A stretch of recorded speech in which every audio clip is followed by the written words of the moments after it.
రోజే చెప్పిండు కేసీఆర్ గారు, ఇంతకుముందు గోపాలన్న చెప్పినట్టు కాంగ్రెస్ వాళ్ళను నమ్మి మోసపోతే గోసపడతాం, అన్న వస్త్రం కోసం పోతే ఉన్న వస్త్రం పోతుంది అని చెప్పిండు కేసీఆర్ గారు. వీళ్ళు దబ్బన దౌర్భాగ్యులు మళ్ళీ గెలిస్తే రైతు బంధుకు రామ్ రామ్ అవుతుంది అని చెప్పిండు. చెప్తే ఏమన్నాడు ఆ రోజు రేవంత్ రెడ్డి? ఒకసారి ఆయన మాటలనే మీరు చూడండి. ఏమన్నాడు? మేమేమన్నా అవలగాలమా దివానగాలమా అని మాట్లాడిండు. ఒకసారి అది పెట్టండి.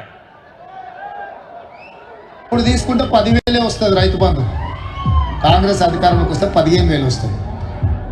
ఎకరానికి 15,000 రూపాయల సంవత్సరానికి గ్యారంటీ ప్రకటించాం.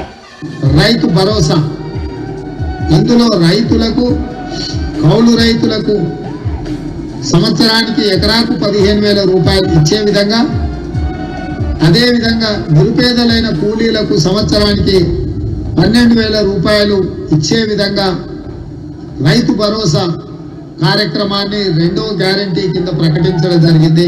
సో యజమానికి రావాల్సింది యజమానికి ఆయన ఖాతాలో పడుతుంది, కౌలు రైతుకు రావాల్సింది కౌలు రైతుకు వస్తుంది. భూమి లేని వాళ్ళు ఉపాధి హామీ కూలికి పోయేట వాళ్ళకు కూడా ఇందులో మేము మద్దతు పెట్టినాము. అంటే ఇప్పుడు అందరికి ఇస్తారు అంటే ఆల్మోస్ట్, అందుకే అంటే డబుల్ అవుతాయి. ఓవర్లాప్ కాదు, ఇందులో వస్తే ఇందులో రాదు, ఇందులో వస్తే ఇందులో రాదు. పంటలకే ఇస్తున్నావు కదా, మూడో పంటకి ఎందుకు ఇస్తలేవు? పంటకు 5,000 ఎకరానికి ఇచ్చినావు కదా, 2 పంటలకే ఇస్తున్నావు కదా రైతు బంధు. మరి 3 పంటలు పండిస్తే 3 సార్లు ఎందుకు ఇస్తలేవు రైతు బంధు? కేసీఆర్ అంటున్నాడు కాంగ్రెస్ వస్తే రైతు బంధు బంద్ అవుతుందని. ఎందుకు బంద్ అవుతుందే?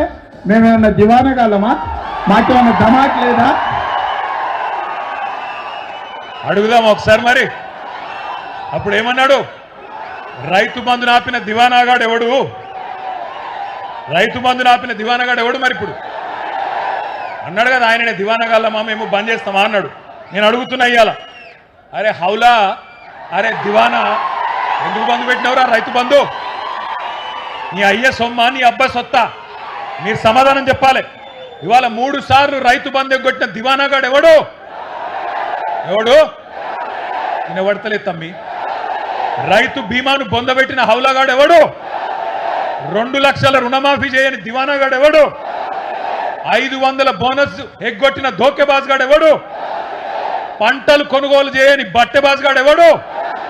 పక్కాన కేసులు పెడతాడా? కేసులు కాకపోతే వాన అయ్యా ఏం పెట్టుకుంటాడో పెట్టుకోమని దేఖలేంగే.